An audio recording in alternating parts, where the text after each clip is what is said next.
mom's side, my racial mixture and heritage consists mostly of Norwegian with some Scottish, Irish, and Cherokee in there. My great-great-grandmother on my mom's maternal side came across from Norway on a ship and then later traveled to North Dakota in a wagon train to settle in a Norwegian community, and they were farmers by trade.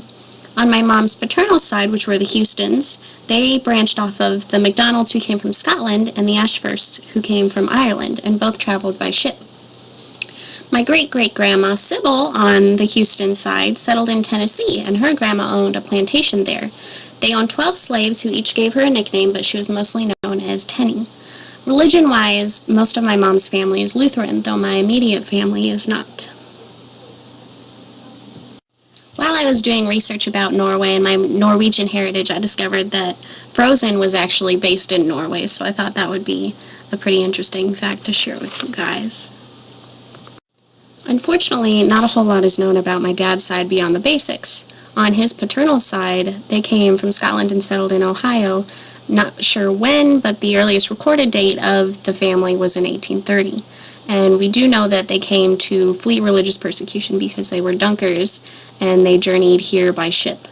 When they arrived, the work opportunities that were available to them, the gold rush was happening at that time, so that drew them, where my ancestor James Brawner was actually scalped by Indians in 1853. And my dad said that that was due to the fact that he had bright red hair. After that, they helped out with the railroad. Contribution-wise on my mom's side, my great-grandpa Jack on my mom's maternal side helped his adoptive mother Gladys Talbot set up the Farmers Union in North Dakota, where they owned a farm. Another interesting fact that my mom told me was that Gladys Talbot was actually friends with and connected to Eleanor Roosevelt and JFK. She said that we have pictures of them together, but unfortunately most of my family lives in Colorado, where they have all the documents and records and such, and so I wasn't able to obtain that, but it's something that I'll hopefully look into and find out more about in the future. For my dad's side, we actually did have at least a document to look at that talked about our ancestors and where they came from and their contributions. On my dad's maternal side, our ancestor Jacob Wyatt actually served in the Revolutionary War, who was Dad's great-great-great-uncle. Burkett Wyatt founded a town in Ohio where his grandma helped set up a school lunch program in Weldon County. The traditions on my dad's side don't really come from our past heritage and aren't really consistent, but on my mom's side, most of our traditions come from our Norwegian heritage with some Scottish in there as well. One of the major things about our traditions that come from our heritage is celebrating Christmas on Christmas Eve instead of Christmas Day. And this is due to the fact that Norwegians think it's more special and appropriate to celebrate that night when Christ was actually born instead of the following morning. On Christmas Eve, we would also read the birth of Christ from the book of Luke, which comes from our Norwegian heritage and tradition. My great-great-grandma Stella on my mom's maternal side, who's now passed, would bless the food in Norwegian and would often wear her traditional Norwegian dress during Christmas and other such holidays. And her and my great-grandma and my mom would often make lefse during the holidays, which is a Norwegian flatbread. This is a picture of Norwegian lefse, which can be sweet or not depending on your taste. It's actually made out of potatoes. You'd run hot potatoes through a potato ricer and then beat butter, cream, salt, and sugar into the hot rice potatoes. You'd then roll the dough into a ball, flatten it out, and then cook it on a hot griddle until it bubbled. And you can eat it with fruit or just plain, which is typically what my family would do. These are some pictures of traditional Norwegian dress. The one on the left is actually old traditional wedding attire, and the headdress was called a bunad, and the embellishments on the bunad were particular to what region you were from. The one on the right is more typical of like what my grandma would wear during the holidays. Family values that come from heritage are still very prominent and deeply rooted in my family today. One of the top ones is valuing our family and our time together, and we're actually extremely affectionate to one another, which comes from my mom's side and the Norwegian heritage.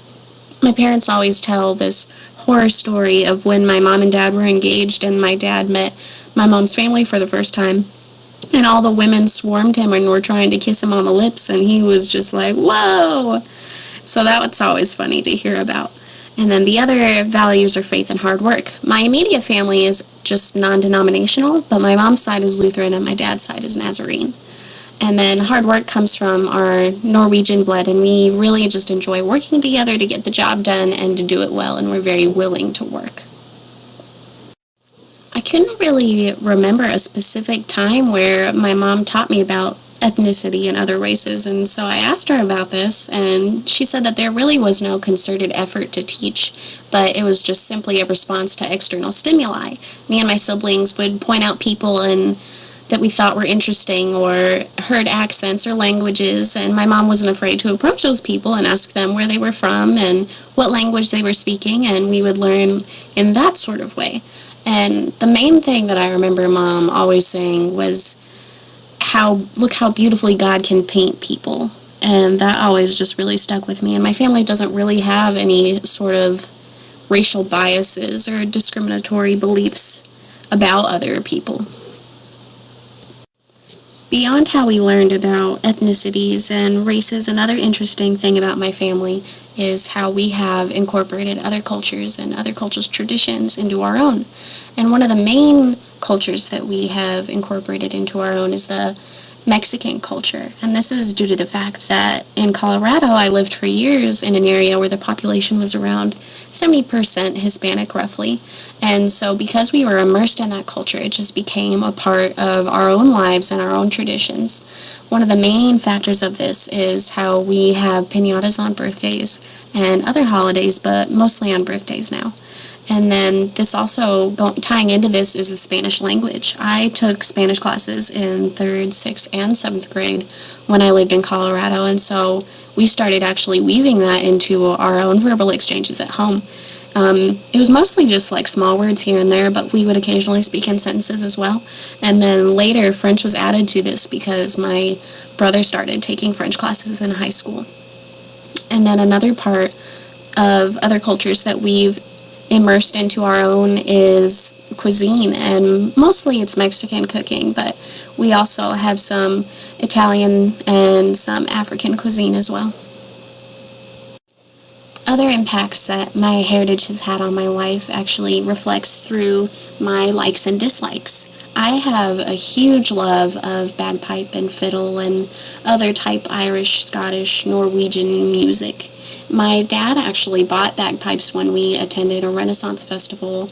Probably, it's been about like 7 or more years ago, and he doesn't play them, but it's more just the sentimental value that has and how it ties into our Scottish heritage.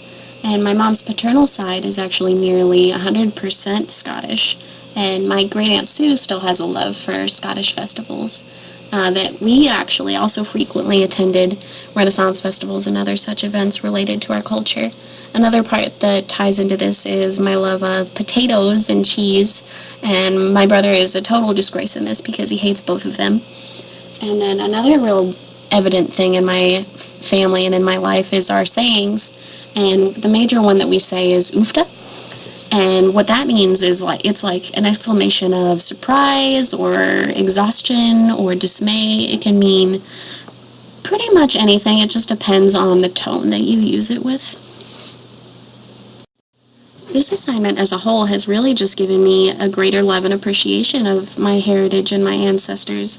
And before I didn't really have much of an interest in it. I was like, yeah, I'm Norwegian, I'm Scottish, I'm all these different things. But I didn't realize how much of an impact it's had on my life and on my traditions and on my family as a whole. And so looking into this really opened my eyes to that and just really gave me a deeper interest and appreciation and understanding of where that comes from and how who I am in part comes from who my ancestors were and their traditions and things like that. So my only regret in this assignment was that the documents and photos and other records available to me were in Colorado, and so I didn't have those on hand. And I hope in time to be able to get my hands on those and to look into those and do some more reading so that I can discover more in order to pass it down to the future generations of my family.